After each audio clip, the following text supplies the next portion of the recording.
Hello दोस्तों, आप सभी का स्वागत है हमारे डर की दास्तान यूट्यूब चैनल में, जहां आपको अनकही और अनसुनी कहानियां सुनने को मिलती हैं। अगर आपको हमारी कहानियां पसंद आती हैं तो हमारे चैनल को सब्सक्राइब जरूर करें। तो शुरू करते हैं आज की यह कहानी।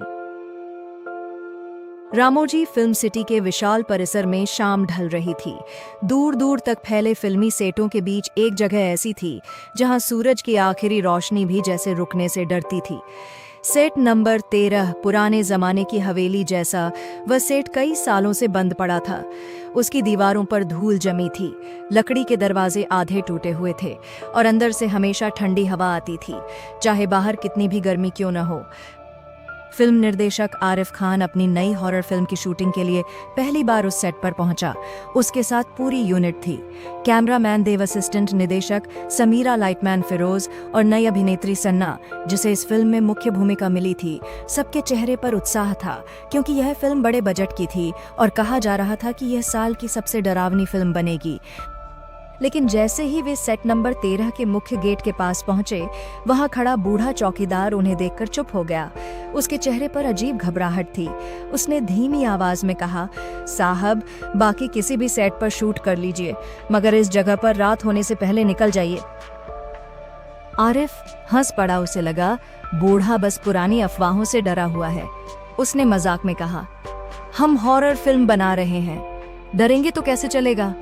चौकीदार ने उसकी ओर देखा, फिर सेट की टूटी खिड़कियों की तरफ घूरते हुए बोला, डर फिल्म में नहीं है साहब, डर इस जगह में है। टीम ने उसकी बात पर ध्यान नहीं दिया और अंदर चली गई। अंदर का माहौल अजीब था। जैसे ही कैमरे लगाए गए, सबको लगा कि यहाँ आवाजें गूंजती नहीं बल्कि दीवारों में समा जाती हैं। सना को मुख्य सीन शूट करना था। उसे हवेली के अंदर अकेले चलते हुए दिखाना था, जैसे कोई उसका पीछा कर रहा हो। कैमरा रोल हुआ। सना धीमे कदमों से लंबे गलियारे में चलने लगी। उसके हाथ में लालटेन थी। कैमरे के मॉनिटर पर सब कुछ शानदार लग रहा था। सीन पूरा हुआ और पूरी टीम खुश हो गई। लेकिन तभी देव ने मॉनिटर को फिर से देखा और उसका चेहरा पीला पड़ गया। सर, ये देखिए। आरिफ ने मॉनिटर की तरफ देखा। वीडियो में सना गलियारे से गुजर रही थी, लेकिन उसके पीछे बहुत दूर अंधेरे कोने में सफेद साड़ी पहने एक औरत खड़ी थी। उसका चेहरा धुंधला था, लेकिन उसकी आंखें साफ दिखाई दे रही थीं, पूरी तरह सफेद। आरिफ ने तुरंत शूट रोक दिया। उसने सोचा शायद कोई जूनियर आर्टिस्ट गलती से फ्रेम में आ गया होगा। पूरी यूनिट को लाइन में खड़ा किया गया, लेकिन वहां किसी ने सफेद साड़ी नहीं पहनी थी। सना ने डरते हुए कहा कि शूट के दौरान उसने पीछे किसी को नहीं देखा। आरिफ ने गुस्से में दोबारा वही सीन शूट करने का आदेश दिया। इस बार सबने ध्यान से देखा। सना फिर गलियारे में चली। कैमरा रिकॉर्ड कर रहा था। सबकी निगाहें मॉनिटर पर थीं और इस बार सफेद साड़ी वाली औरत पहले से कहीं पास दिखाई दी। वह धीरे धीरे चल रही थी, लेकिन सेट पर असल में वहां कोई नहीं था। जैसे ही सीन खत्म हुआ, पूरे सेट की लाइटें अचानक एक साथ बंद हो गईं। हवेली के अंदर घना अंधेरा छा गया। जनरेटर भी बंद नहीं हुआ था, फिर भी बिजली गायब थी। अंधेरे में किसी औरत की धीमी हंसी सुनाई दी। सना चीख पड़ी। उसने कहा कि किसी ने उसके कान के पास फुसफुसाकर कहा है, मेरा सीन मत काटो। अगले ही पल सारी लाइटें वापस जल उठीं, लेकिन अब सेट के बीचों बीच, जहां अभी कुछ सेकंड पहले कोई नहीं था, जमीन पर एक पुराना जला हुआ क्लैप बोर्ड पड़ा था। उस पर धूल से ढका लिखा था, फिल्म अधूरी रात, सीन 13, टेक आखिरी और नीचे खून। जैसे लाल दाग से किसी ने लिखा था, मैं अभी यहीं हूं। उस रात पूरी यूनिट जल्दी होटल लौट आई, लेकिन किसी के चेहरे पर सुबह वाला उत्साह नहीं था। सबके मन में सिर्फ सेट नंबर 13 की वही सफेद साड़ी वाली औरत घूम रही थी। आरिफ बाहर से भले ही शांत दिख रहा था, लेकिन अंदर से वह भी घबरा चुका था। फिर भी उसने किसी के सामने यह बात जाहिर नहीं होने दी। उसने सबको कहा कि यह कोई तकनीकी गड़बड़ी होगी, कैमरे में रिफ्लेक्शन या एडिटिंग का कोई भ्रम। लेकिन देव की आंखों में साफ डर दिखाई दे रहा था, क्योंकि उसने मॉनिटर पर जो देखा था वह कोई साधारण गलती नहीं थी। रात के करीब 11 बजे आरिफ और देव होटल के छोटे एडिटिंग रूम में बैठे फुटेज देखने लगे। बाहर हल्की बारिश शुरू हो चुकी थी और कमरे के अंदर सिर्फ कंप्यूटर स्क्रीन की नीली रोशनी थी। देव ने पहला सीन चलाया, जिसमें सना हवेली के लंबे गलियारे में लालटेन लेकर चल रही थी। शुरू में सब सामान्य दिखा, लेकिन जैसे ही वीडियो का 12वां सेकंड आया, पीछे अंधेरे कोने में वही सफेद साड़ी वाली औरत दिखाई दी। इस बार उसका चेहरा पहले से ज्यादा साफ था। उसके बाल चेहरे पर बिखरे थे और उसकी गर्दन एक अजीब कोण पर टेढ़ी थी, जैसे जलने के बाद हड्डियां मुड़ गई हों। आरिफ ने वीडियो रोक दिया। उसका गला सूख गया। उसने देव से कहा कि अगले सीन पर जाओ। शायद किसी ने मजाक किया हो, लेकिन देव के हाथ कांप रहे थे। फिर उसने दूसरा फुटेज खोला जो कुछ मिनट बाद शूट किया गया था। इस बार गलियारे में सना चल रही थी, लेकिन सफेद साड़ी वाली औरत पीछे नहीं थी। वह सीधे कैमरे के बिल्कुल पास खड़ी थी। उसका चेहरा आधा स्क्रीन पर छाया हुआ था और उसकी आंखें कैमरे के लेंस के अंदर देख रही थीं, जैसे वह शूट नहीं, खुद रिकॉर्ड कर रही हो। देव डर के मारे कुर्सी से पीछे हट गया। उसने कहा, सर, ये हमने शूट नहीं किया था। मैं कैमरे के सामने किसी को नहीं देख रहा था। आरिफ ने जवाब नहीं दिया। उसकी नज़र स्क्रीन पर जमी रही। फिर अचानक कंप्यूटर अपने आप रिवाइंड होने लगा। किसी ने कीबोर्ड को छुआ भी नहीं था। वीडियो पीछे जाता गया और रुककर एक ऐसे फ्रेम पर ठहर गया जो उन्होंने कभी शूट ही नहीं किया था। स्क्रीन पर वही सेट नंबर 13 दिखाई दे रहा था, लेकिन बहुत पुराना, जैसे 20 साल पहले का हो। कैमरे की क्वालिटी धुंधली थी और बीच में एक जवान अभिनेत्री खड़ी थी। उसने वही सफेद साड़ी पहनी हुई थी। उसके आसपास पुराने जमाने की फिल्म यूनिट थी। लोग भागते दिखाई दे रहे थे और अचानक स्क्रीन पर आग की लपटें उठीं। अभिनेत्री चीख रही थी, लेकिन बाकी लोग जैसे उसे छोड़कर भाग गए। फिर वीडियो में धुआं भर गया और आखिरी सेकंड में वह औरत सीधे कैमरे के सामने आई। उसका आधा चेहरा जला हुआ था और उसने बहुत धीरे कहा, मेरा आखिरी सीन पूरा करो। देव ने चीखकर कंप्यूटर बंद कर दिया। कमरा एकदम शांत हो गया। बाहर बारिश तेज हो चुकी थी और बिजली कड़कने की आवाज आ रही थी। दोनों कुछ सेकंड तक बिना बोले बैठे रहे। तभी बंद कंप्यूटर स्क्रीन अपने आप फिर से जल उठी। अब स्क्रीन पर सिर्फ एक लाइव कैमरा फीड चल रही थी। सेट नंबर 13 का वही गलियारा दिखाई दे रहा था। आरिफ ने घड़ी देखी। रात के 12:33 हो रहे थे और उस समय वहां कोई शूट नहीं चल रहा था, क्योंकि पूरा सेट बंद हो चुका था। फिर भी कैमरा रिकॉर्ड कर रहा था। गलियारा खाली था। कुछ पल तक कुछ नहीं हुआ। फिर दूर अंधेरे से वही सफेद साड़ी वाली औरत धीरे धीरे सामने आने लगी। उसके कदमों की आवाज स्पीकर से साफ सुनाई दे रही थी। ठक ठक ठक। वह कैमरे के पास आकर रुक गई। उसने अपना चेहरा ऊपर उठाया।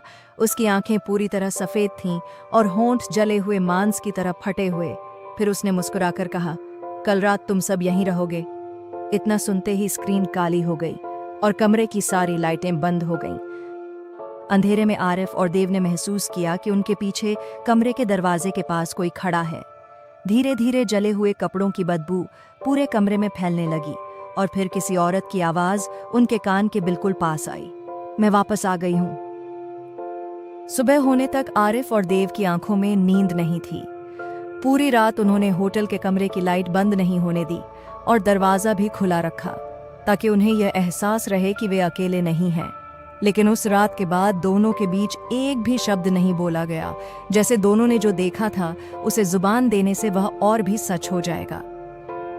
सुबह जब बाकी यूनिट नाश्ते के लिए नीचे इकट्ठा हुई तो सबने देखा कि आरिफ का चेहरा बिल्कुल बदला हुआ था। उसकी आंखों के नीचे काले घेरे थे और देव के हाथ अब भी कांप रहे थे। सना ने पूछा कि रात को क्या हुआ, लेकिन आरिफ ने सिर्फ इतना कहा कि आज शूट जल्दी खत्म करेंगे और कोई भी अकेले सेट के अंदर नहीं जाएगा। जब सब फिर से रामोजी फिल्म सिटी के सेट नंबर 13 पहुंचे तो मौसम अजीब था। आसमान साफ था, लेकिन उस हवेली के ऊपर काले बादल स्थिर खड़े थे, जैसे सिर्फ उसी जगह को ढक रहे हों। बूढ़ा चौकीदार आज फिर गेट पर मिला, लेकिन इस बार उसने कुछ नहीं कहा। उसने बस आरिफ को एक पुरानी जंग लगी चाबी दी और फुसफुसाया, ये मेकअप रूम की है, अगर सच जानना है तो पीछे वाला कमरा खोलना। आरिफ ने चाबी जेब में रख ली और किसी को कुछ बताए बिना अंदर चला गया। शूट शुरू होने से पहले उसने देव को साथ लिया और हवेली के पीछे बने बंद मेकअप रूम तक पहुंचा। वह कमरा लकड़ी के टूटे दरवाजे से बंद था, जिस पर धूल की मोटी परत थी, जैसे वर्षों से किसी ने उसे छुआ न हो। चाबी ताले में लगी और चर्र की आवाज के साथ दरवाजा खुल गया। जैसे ही दोनों अंदर गए, ठंडी हवा का झोंका आया और कमरे में जले हुए इत्र की तीखी गंध फैल गई। अंदर पुराने शीशे थे, मेकअप टेबल थी और दीवार पर टंगी कुछ काली पड़ चुकी तस्वीरें थीं। उनमें एक तस्वीर देखकर देव के हाथ से टॉर्च गिर गई। तस्वीर में वही सफेद साड़ी वाली औरत खड़ी थी। नीचे धुंधले अक्षरों में नाम लिखा था, नैना परवीन। आरिफ ने तुरंत तस्वीर उतारी और पास रखी पुरानी फाइलें देखने लगा। उनमें अखबार की कतरनें थीं। एक खबर पर साफ लिखा था कि वर्ष 1998 में फिल्म अधूरी रात की शूटिंग के दौरान अभिनेत्री नैना परवीन की सेट पर रहस्यमय आग में मौत हो गई थी। घटना के बाद फिल्म कभी रिलीज नहीं हुई और सेट नंबर 13 को बंद कर दिया गया। लेकिन असली डर तब शुरू हुआ जब आरिफ ने फाइल के आखिरी पन्ने पर अपनी ही फिल्म का नाम देखा, जो स्क्रिप्ट वह अभी शूट कर रहा था। उसका नाम भी अधूरी रात ही था। उसने यह नाम महीनों पहले खुद चुना था और उसे कभी नहीं पता था कि उसी नाम की फिल्म यहाँ पहले बन चुकी थी। आरिफ के हाथ से फाइल गिर गई। तभी पीछे लगे पुराने शीशे में कुछ हिला। देव ने कांपते हुए ऊपर देखा। शीशे में कमरे के अंदर वे दोनों खड़े थे, लेकिन उनके पीछे तीसरी आकृति भी दिखाई दे रही थी। सफेद साड़ी पहने नैना परवीन। उसका चेहरा आधा जला हुआ था और वह मुस्कुरा रही थी। आरिफ ने घबराकर पीछे मुड़कर देखा, लेकिन वहां कोई नहीं था। फिर भी शीशे में वह अब भी खड़ी थी और धीरे धीरे उसने अपना हाथ उठाकर मेकअप टेबल की दराज की ओर इशारा किया। आरिफ जैसे सम्मोहन में आ गया। उसने दराज खोली। अंदर एक पुरानी वीडियो कैसेट रखी थी, जिस पर खून जैसे लाल अक्षरों में लिखा था, आखिरी टेक। उसी क्षण कमरे का दरवाजा अपने आप बंद हो गया। बाहर पूरी यूनिट ने चीख सुनी और दौड़कर दरवाजा खोलने की कोशिश की, लेकिन वह अंदर से जाम हो चुका था। अंदर आरिफ और देव ने देखा कि कमरे की सभी तस्वीरें एक साथ दीवार से गिरने लगीं और पुराने शीशे पर अपने आप धुंध जमा होने लगी। उस धुंध पर किसी ने उंगली से लिख दिया, आज रात आखिरी शूट होगा। फिर अचानक कमरे के कोने में रखी टूटी कुर्सी अपने आप हिलने लगी। उस पर धीरे धीरे कोई बैठ गया, लेकिन वहां कोई दिखाई नहीं दे रहा था। सिर्फ कुर्सी दब रही थी और अगले ही पल सामने वाले शीशे में वही अदृश्य आकृति दिखाई दी। नैना परवीन कुर्सी पर बैठी थी। उसकी गोद में एक क्लैप बोर्ड था। उसने उसे उठाया और जोर से पटका। Scene 13 take 1। और जैसे ही आवाज गूंजी, पूरे सेट में एक साथ सभी कैमरे अपने आप चालू हो गए। उस दिन के बाद पूरी यूनिट में डर फैल चुका था, लेकिन किसी को समझ नहीं आ रहा था कि सच क्या है। आरिफ ने सबको मेकअप रूम वाली बात नहीं बताई, क्योंकि उसे डर था कि लोग शूट छोड़कर भाग जाएंगे। लेकिन उसके मन में एक ही सवाल था कि नैना परवीन उसकी फिल्म में क्यों लौट आई थी और वह उसी नाम की फिल्म क्यों पूरी करवाना चाहती थी। शाम होते होते आसमान काला पड़ गया, जबकि मौसम विभाग ने साफ मौसम बताया था। रामोजी फिल्म सिटी के बाकी हिस्सों में रोशनी थी, लेकिन सेट नंबर 13 के ऊपर अजीब अंधेरा मंडरा रहा था। ऐसा लग रहा था जैसे रात सिर्फ उसी जगह उतर आई हो। आरिफ ने फैसला किया कि आज एक आखिरी सीन शूट करके सब खत्म कर देंगे।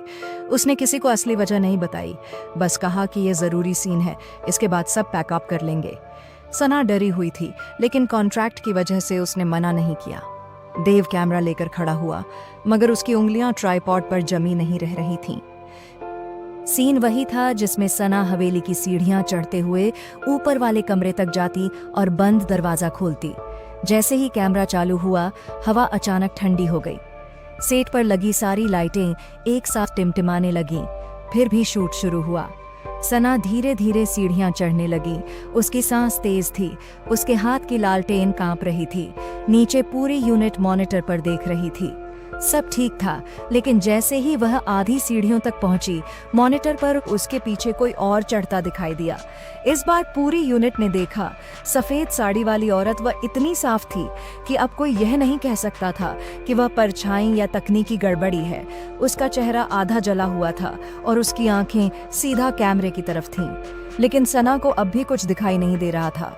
वह अकेली समझकर ऊपर बढ़ती रही। देव के हाथ से कैमरा लगभग छूट गया। उसने चिल्लाकर कहा, पीछे देखो, लेकिन सना ने जैसे सुना ही नहीं। उसकी चाल अचानक और धीमी हो गई, जैसे कोई अदृश्य ताकत उसे ऊपर खींच रही हो। तभी हवेली के सारे दरवाजे अपने आप धड़ाम से बंद हो गए। बाहर खड़ी यूनिट चीखने लगी। कुछ लोग भागकर गेट की तरफ दौड़े, लेकिन मुख्य गेट भी अपने आप बंद हो चुका था। किसी ने बाहर से ताला नहीं लगाया था, फिर भी वह नहीं खुल रहा था। आरिफ ने ऊपर देखा। सना अब आखिरी सीढ़ी पर खड़ी थी और उसके ठीक पीछे नैना परवीन खड़ी थी। उसने अपना जला हुआ हाथ सना के कंधे पर रख दिया। मॉनिटर पर यह साफ दिखा, लेकिन असली सेट पर वहां हवा के अलावा कुछ नहीं था। अचानक सना का शरीर झटका खाकर रुक गया। उसने बहुत धीरे अपना सिर पीछे घुमाया, जैसे किसी की तरफ देख रही हो। फिर उसकी आवाज बदल गई। वह सना की आवाज नहीं थी, वह किसी और औरत की भारी टूटी हुई आवाज थी। उसने कहा, मेरा रोल मुझे वापस दो। इतना सुनते ही कैमरे की स्क्रीन फटफटाने लगी। तस्वीर धुंधली हुई और फिर 1 सेकंड के लिए पूरा दृश्य बदल गया। मॉनिटर पर आज का सेट नहीं, बल्कि पुराना 1998 वाला शूट दिखाई देने लगा। वही पुराने कपड़े, वही लोग, वही कैमरे और सीढ़ियों पर खड़ी नैना परवीन अचानक आग की लपटों में घिर गई। वह मदद के लिए चिल्ला रही थी, लेकिन कोई उसकी तरफ नहीं भागा। सब भागकर बाहर निकल रहे थे। आरिफ का दिल तेज धड़कने लगा, क्योंकि मॉनिटर में उन लोगों के बीच उसे अपना ही चेहरा दिखाई दिया। वह खुद वहां खड़ा था, जबकि 1998 में वह सिर्फ 10 साल का बच्चा था। उसने डर कर स्क्रीन से नजर हटाई, लेकिन तब तक देर हो चुकी थी, क्योंकि ऊपर सीढ़ियों पर खड़ी सना अचानक मुड़ी और बिना पलक झपकाए नीचे आरिफ को देखने लगी। उसके चेहरे पर अब सना नहीं थी। उसका चेहरा धीरे धीरे पिघलने लगा और उसी के नीचे नैना परवीन का जला हुआ चेहरा उभर आया। फिर उसने मुस्कुराकर कहा, आज कोई भाग नहीं पाएगा। और उसी पल हवेली की दूसरी मंजिल से आग की लपटें उठने लगीं, जबकि वहां कोई तार या लाइट नहीं थी। पूरी यूनिट दरवाजे पीट रही थी, लेकिन बाहर निकलने का कोई रास्ता नहीं था। और कैमरा अब भी रिकॉर्ड कर रहा था। क्योंकि किसी ने उसे बंद करने की कोशिश की, तो स्क्रीन पर सिर्फ एक ही लाइन चमकी, शूट अभी बाकी है। आग की लपटें ऊपर की मंजिल से उठ रही थीं, लेकिन अजीब बात यह थी कि धुआं सिर्फ हवेली के अंदर भर रहा था। बाहर से देखने पर सेट बिल्कुल शांत दिखाई देता था, जैसे कुछ हुआ ही न हो। पूरी यूनिट चीख रही थी, कोई दरवाजे पर चोट मार रहा था, कोई खिड़की तोड़ने की कोशिश कर रहा था, लेकिन हर रास्ता जैसे पत्थर बन चुका था। आरिफ की नज़र सिर्फ सना पर थी, जो सीढ़ियों के ऊपर खड़ी थी। उसका शरीर सना का था, लेकिन चेहरा अब पूरी तरह नैना परवीन का हो चुका था। जला हुआ आधा चेहरा, सफ़ेद आंखें और होठों पर वह अजीब मुस्कान, जिसने सबकी रूह जमा दी। उसने धीरे धीरे सीढ़ियों से नीचे उतरना शुरू किया। हर कदम के साथ सीढ़ियों की लकड़ी अपने आप जलती जाती थी, लेकिन उसके पैरों को आग छू भी नहीं रही थी। देव पीछे हटते हुए कैमरा पकड़े रहा, क्योंकि जैसे ही उसने कैमरा नीचे रखने की कोशिश की, उसके हाथ खुद ही फिर से रिकॉर्ड बटन दबा देते थे, मानो कोई अदृश्य ताकत उसे मजबूर कर रही हो। आरिफ ने साहस करके चिल्लाया, तुम क्या चाहती हो? सना के शरीर में मौजूद नैना ने रुककर उसकी ओर देखा, फिर बोली, जिस रात मुझे जलाया गया, उस रात किसी ने मेरा आखिरी सीन पूरा नहीं होने दिया। तुमने मुझे फिर बुलाया, अब तुम सब मेरे साथ आखिरी टेक पूरा करोगे। आरिफ के पैरों तले जमीन खिसक गई। उसने याद करने की कोशिश की कि उसने अपनी फिल्म का नाम अधूरी रात क्यों चुना था। अचानक उसे अपने बचपन की एक धुंधली याद चमकी। उसका पिता कभी रामोजी फिल्म सिटी में काम करता था और एक बार बचपन में वह उसे साथ लाया था। उस दिन भी इसी सेट पर आग लगी थी और वह दूर से रोती हुई एक अभिनेत्री को देख रहा था। उसे अब याद आया कि उसके पिता ने उस हादसे के बाद कभी उस जगह का नाम नहीं लिया। तभी हवेली के बीचों बीच पड़ा पुराना क्लैपबोर्ड अपने आप हवा में उठा और जोर से पटका। सीन 13 आखिरी टेक इतना सुनते ही पूरी यूनिट अचानक शांत हो गई, जैसे किसी ने उनकी आवाज छीन ली हो। सबके मुंह खुले थे, लेकिन कोई आवाज नहीं निकल रही थी। फिर एक एक करके सभी लोग अपनी जगह पर खड़े हो गए, जैसे कठपुतली बन गए हों। लाइटमैन ने खुद लाइट उठाई, साउंडमैन ने बूम माइक पकड़ लिया, समीरा स्क्रिप्ट हाथ में लेकर खड़ी हो गई और देव कैमरा लेकर सीधा सना की तरफ चल पड़ा। कोई अपनी इच्छा से कुछ नहीं कर रहा था। आरिफ ने भागने की कोशिश की, लेकिन उसके पैर जमीन से चिपक गए। नैना ने सना के शरीर से बोलते हुए कहा, अब वही होगा जो उस रात अधूरा रह गया। फिर ऊपर से जली हुई राख गिरने लगी और पूरे सेट का माहौल अचानक बदल गया। दीवारों का नया रंग मिटने लगा और उनकी जगह पुरानी जली हुई दीवारें दिखने लगीं, जैसे पूरा सेट 1998 में वापस चला गया हो। आरिफ ने देखा कि उसके आसपास खड़े लोग अब उसकी टीम नहीं थे, बल्कि पुराने कपड़ों में वे लोग थे जो उस रात की शूटिंग में मौजूद थे। उनमें उसका अपना पिता भी था और वह दरवाजे के पास खड़ा सब देख रहा था। आरिफ ने चीख कर अब्बू कहा, लेकिन कोई प्रतिक्रिया नहीं हुई, क्योंकि वह सिर्फ अतीत का दृश्य था। तभी नैना ने सीढ़ियों के बीच खड़े होकर वही डायलॉग बोला जो शायद उसके आखिरी सीन का हिस्सा था, मैं मरकर भी लौटूंगी और जो मुझे छोड़कर भागे थे उन्हें अपने साथ ले जाऊंगी। जैसे ही उसने यह कहा, ऊपर लगी नकली झूमर टूटकर नीचे गिरा और सीधे देव पर आ गिरा। कैमरा जमीन पर गिरा लेकिन रिकॉर्डिंग बंद नहीं हुई। स्क्रीन पर सिर्फ एक क्लोजअप था, सना का चेहरा। लेकिन अगले ही पल उसकी आंखें पलटीं और उसने अपनी उंगली सीधे आरिफ की तरफ उठाई। फिर टूटी हुई आवाज में बोली, तुम्हारा नाम भी उस रात लिखा गया था। और अचानक आरिफ के हाथ पर जलन हुई। उसने नीचे देखा तो उसकी कलाई पर आग से बना एक निशान उभर रहा था। 13। उसी समय मुख्य दरवाजा धीरे धीरे खुल गया। बाहर घना अंधेरा था और उस अंधेरे में कई सफेद साड़ी पहनी औरतें खड़ी थीं। सभी के चेहरे नैना जैसे थे और वे एक साथ मुस्कुराते हुए अंदर आने लगीं। रात का वह मंजर किसी बुरे सपने से भी भयानक था। जैसे ही मुख्य दरवाजा खुला, बाहर खड़ी सफेद साड़ी वाली औरतें धीरे धीरे हवेली के अंदर आने लगीं। उनकी चाल एक जैसी थी, उनके चेहरे जले हुए थे और उनकी आंखें पूरी तरह सफेद थीं। पूरी यूनिट जड़ हो चुकी थी। कोई भाग नहीं पा रहा था, कोई चिल्ला नहीं पा रहा था। सिर्फ कैमरे की लाल बत्ती जल रही थी और रिकॉर्डिंग जारी थी। आरिफ ने अपनी कलाई पर बने जलते हुए 13 के निशान को देखा। वह हर सेकंड और गहरा होता जा रहा था, जैसे कोई तपता लोहे का टुकड़ा त्वचा में धंस रहा हो। उसने पूरी ताकत लगाकर अपने पैर हिलाने की कोशिश की और अचानक जैसे किसी अदृश्य पकड़ से छूट गया। वह सीधा कैमरे की तरफ दौड़ा, क्योंकि उसे लगा अगर रिकॉर्डिंग बंद कर दे तो सब खत्म हो जाएगा। लेकिन जैसे ही उसने कैमरा उठाया, स्क्रीन अपने आप चालू हो गई। उसमें वही दृश्य नहीं था जो सामने हो रहा था। स्क्रीन पर सुबह का समय दिख रहा था। पूरा सेट खाली था, फर्श पर जले हुए निशान थे और बीच में सिर्फ एक कैमरा पड़ा था। फिर वीडियो में कुछ लोग अंदर आए, पुलिस वाले और स्टूडियो के कर्मचारी। उन्होंने चारों तरफ देखा, लेकिन वहां किसी इंसान का कोई निशान नहीं था। पूरी यूनिट जैसे हवा में गायब हो गई थी। आरिफ का दिल बैठ गया, क्योंकि वीडियो में दिख रही तारीख अगले दिन की थी। उसने समझ लिया कि कैमरा उसे भविष्य दिखा रहा है। तभी पीछे से सना की आवाज आई, लेकिन वह अब पूरी तरह नैना प्रवीण की थी। उसने कहा, आखिरी कॉपी तैयार हो रही है। आरिफ मुड़ा तो उसने देखा कि हवेली के बीचों बीच पुराना प्रोजेक्टर अपने आप चालू हो चुका था। दीवार पर फिल्म चल रही थी और उस फिल्म में वही सब दिख रहा था जो इस समय हो रहा था। उसकी पूरी यूनिट चीख रही थी, आग फैल रही थी, सफेद साड़ी वाली औरतें सबको घेर रही थीं। लेकिन सबसे डरावनी बात यह थी कि फिल्म में आरिफ खुद कैमरे की ओर देख रहा था, जैसे उसे पता हो कि कोई बाहर बैठकर यह दृश्य देखेगा। अचानक प्रोजेक्टर की आवाज तेज हो गई और स्क्रीन पर जला हुआ चेहरा बहुत बड़ा होकर उभरा। वह नैना थी। उसने सीधे फिल्म के अंदर से कहा, जिसने यह फिल्म देखी वह अगला कलाकार होगा। इतना सुनते ही हवेली के सारे शीशे एक साथ टूट गए और बाहर से आई सफेद साड़ी वाली औरतें पूरी यूनिट पर टूट पड़ीं। लाइटमैन फिरोज हवा में उठ गया। समीरा चीखते हुए दीवार में समा गई। देव का कैमरा उसके हाथ से अलग नहीं हुआ और वह जलती सीढ़ियों पर घसीटता चला गया। आरिफ भागकर प्रोजेक्टर के पास पहुंचा। उसने मशीन को गिरा दिया, लेकिन फिल्म बंद नहीं हुई। दीवार पर चलती तस्वीर जारी रही।